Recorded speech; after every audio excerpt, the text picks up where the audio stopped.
Bonjour, Thomas de ZW France. Je viens vous proposer un deuxième tuto concernant les esquisses.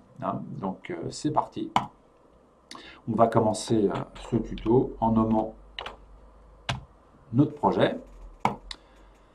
Voilà, donc on a vu la dernière fois que on avait les fonctions de base, donc on peut être très vite limité au niveau de forme. Dès que vous voulez attaquer des formes un peu plus compliquées, on va attaquer les esquisses. Donc les esquisses, c'est ni plus ni moins qu'un plan de travail dans lequel vous allez pouvoir utiliser toutes les commandes de dessin, de lignes, de cercles et d'arcs. Donc pour ça, il va falloir la positionner, cette esquisse-là. Donc on va se servir tout simplement d'un des trois plans. Donc je vais prendre le plan XY, parce que ma pièce est allongée. J'aurais pris éventuellement le plan rouge si ma pièce était debout sur le sol. Donc une fois que j'ai sélectionné ce plan, je viens le valider. Et automatiquement, le logiciel se met parallèlement à ce plan de travail. Donc on voit qu'ici, dans le ruban, j'ai, comment dirais-je, toutes les fonctions 2D, de lignes, de cercles, d'arcs, etc. De fonctions un peu plus complexes ici, au niveau décalage, d'équation. On va avoir ensuite les fonctions de modification classiques qu'on retrouve dans tous les logiciels, d'ajustement, de congé, de chanfrein, et j'en passe. Donc à partir de là, on va principalement utiliser la commande dessiner.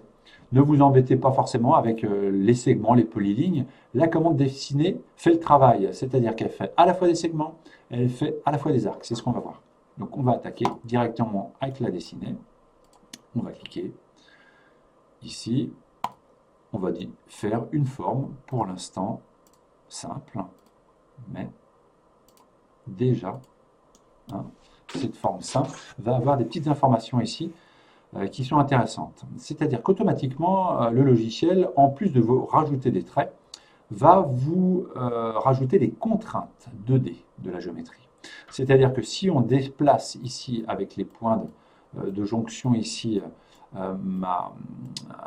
mon esquisse, on voit bien qu'elle ne se déforme pas n'importe comment, parce qu'elle est ici contrainte. Tous les segments sont contraints verticalement et horizontalement. On pourrait très bien supprimer ces contraintes-là, tout simplement en faisant clic gauche dessus et en faisant clic droit pour les effacer. À ce moment, ma ligne, vous voyez, ne contient plus de contraintes.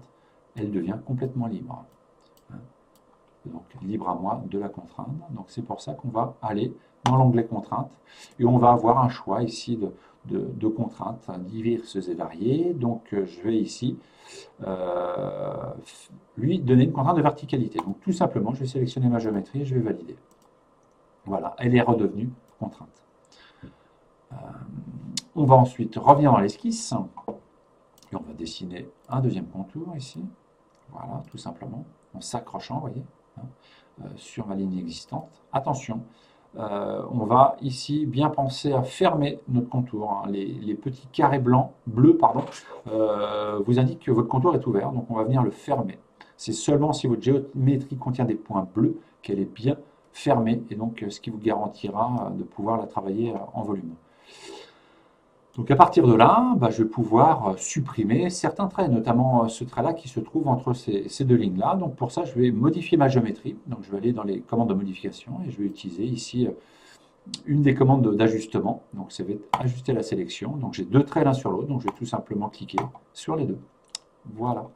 Donc automatiquement, qu'est-ce qu'il a rajouté quand même pour garantir quand même que ça se passe bien? Il a rajouté ici une contrainte de collinarité, ce qui fait que, regardez, quand je bouge, les deux pattes suivent.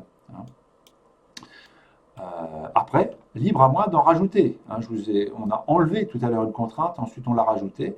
Bien moi, plutôt que d'avoir deux cotes sur ces deux petites pattes-là, je vais préférer les contraindre au niveau d'une égalité. Donc tout simplement, je vais lui dire que celle-ci est égale à celle-là. Voilà, donc ce qui fait que quand j'en bouge une, l'autre bouge. Donc ça va tout simplement me limiter le nombre de cotes.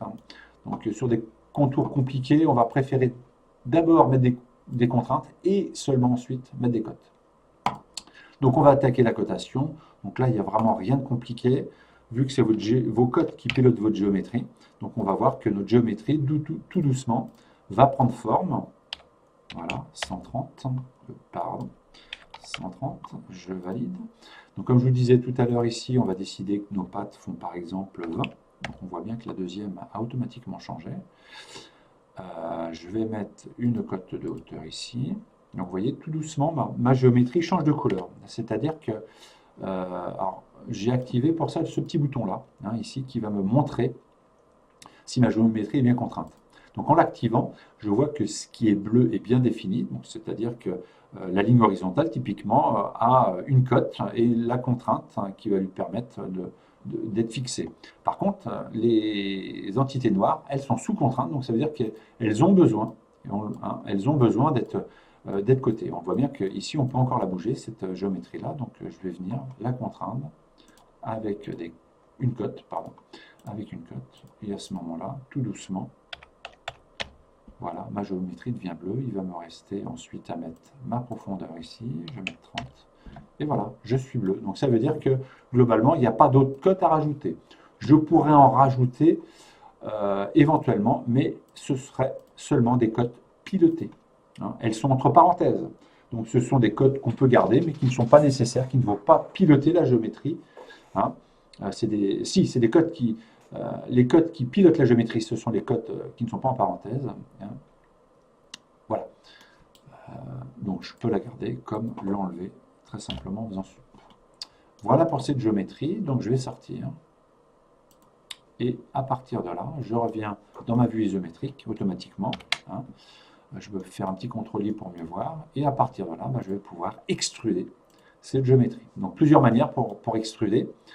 Ici, on va pouvoir extruder, donc il a bien reconnu le profil de l'esquisse 1 qu'on a dessiné. On peut extruder d'un côté puis de l'autre. On va pouvoir extruder aussi de manière symétrique, hein. On voit bien que de part et d'autre du plan, hein, je vais pouvoir extruder ma géométrie. C'est éventuellement à privilégier, hein, parce qu'on voit bien que notre géométrie, on le verra par la suite, hein, s'étend bien de part et d'autre des plans d'origine, hein. Donc on verra que ça sera intéressant. Donc on va pouvoir lui mettre une valeur, hein, de 50. Ici, je vais mettre éventuellement que d'un côté. Voilà. Notez qu'on va pouvoir sans problème éventuellement venir changer ici via les poignées la longueur, hein. Donc c'est libre à vous de mettre ce que vous voulez. Voilà, sans. À partir de là, je valide. Voilà. Voilà ma géométrie. Donc voilà, ça c'est une esquisse qui va nous servir en fait de support pour faire une extrusion. Donc les esquisses vont servir aussi pour d'autres types de fonctions, pour faire des pièces d'arbre, des pièces de révolution. Donc on va en faire une deuxième esquisse dans cette pièce. Donc on va utiliser cette fois-ci toujours à la limite le plan de base. Et je vais venir dessiner cette fois-ci la section d'une pièce de révolution. Donc je vais utiliser la même commande dessiner. Donc je vais venir dessiner l'axe ici. Et ensuite mes différents épaulements, tout simplement. Tac. Voilà. Je vais même finir éventuellement avec être incliné ici. Donc j'ai bien un contour ici qui est fermé. J'ai bien mes contraintes aussi de verticalité et d'horizontalité.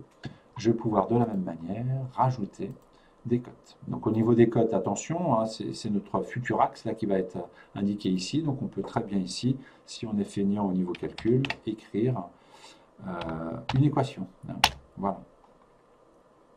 Je vais ensuite changer le diamètre ici. On va mettre un peu plus fort. On va mettre ici 95 divisé par 2. Voilà, j'ai un petit ici que je vais mettre en hauteur 10. Voilà, donc tout doucement ma géométrie va prendre forme. Je vais mettre ce diamètre là.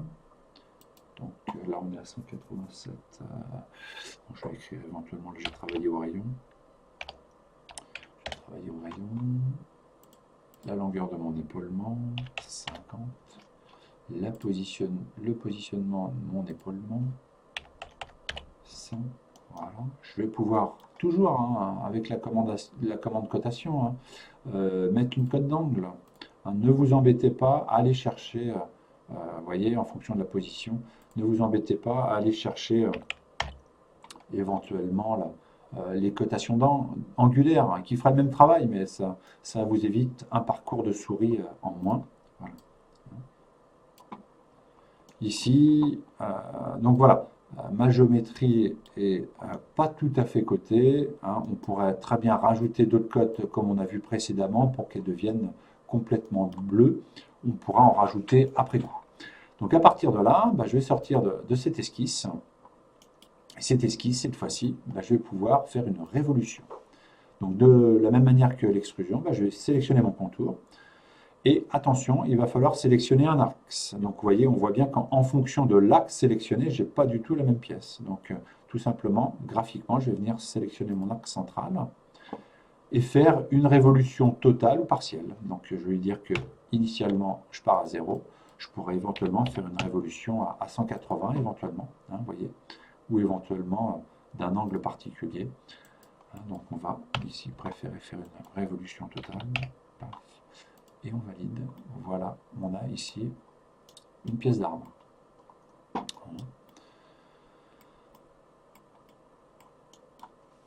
Pour finir sur ces esquisses-là, on va pouvoir faire aussi des esquisses qui sont à différentes altitudes.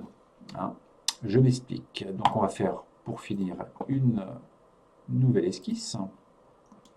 Cette fois-ci, qui va contenir un rectangle, par exemple. Voilà.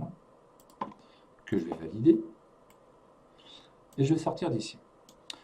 Je vais pouvoir faire un plan à ce niveau-là, parallèle à cette esquisse, vous voyez, qui va me servir de support à une future esquisse. Donc la valeur, ici, je la vois bien évoluer. Donc je peux ici venir la rentrer. Donc on va mettre 200 par exemple. Et on va valider. Dans cette esquisse-là, je vais pouvoir en faire de même, faire une esquisse. Voilà. Ce qui va me garantir ici, si cette fois-ci je pars d'un cercle, voilà, un peu plus grand, valider, ça me garantit que cette esquisse-là se trouve à une altitude bien précise. Je peux continuer ici, soit en reprenant le plan d'origine ou le plan précédent. On va mettre 250, voilà. Je valide. Je vais pouvoir ensuite, pour finir, faire une esquisse dans ce plan-là et faire cette fois-ci un deuxième cercle un peu plus petit éventuellement. Donc me voilà finalement avec voilà, 1, 2, 3 esquisses. On les retrouve dans notre navigateur. La première, le plan d'origine, la deuxième, le plan d'origine et la troisième. Donc ici, ces esquisses-là, je vais pouvoir les relier cas particulier par un lissage. C'est-à-dire que je vais pouvoir prendre, on le voit ici, hein, dans un sens ou dans l'autre, je vais pouvoir reprendre cette géométrie. Hein, voilà, ici. Je vais pouvoir revenir en arrière éventuellement, j'aurai un résultat différent si je prenais, alors attention au sens des flèches, on voit ici, hop là, ici on choisit, ici, là. Voilà. Et je valide. Donc nos 3 esquisses là ont servi en fait de géométrie pour cette forme-là. On aura l'occasion de reparler ultérieurement là, des formes un peu plus complexes. Hein, voilà, l'esprit là de ces esquisses qui vont vous permettre vraiment un libre choix au niveau des formes hein, que vous allez pouvoir extruder, révolutionner entre elles. Voilà pour ce tuto. Merci, au revoir.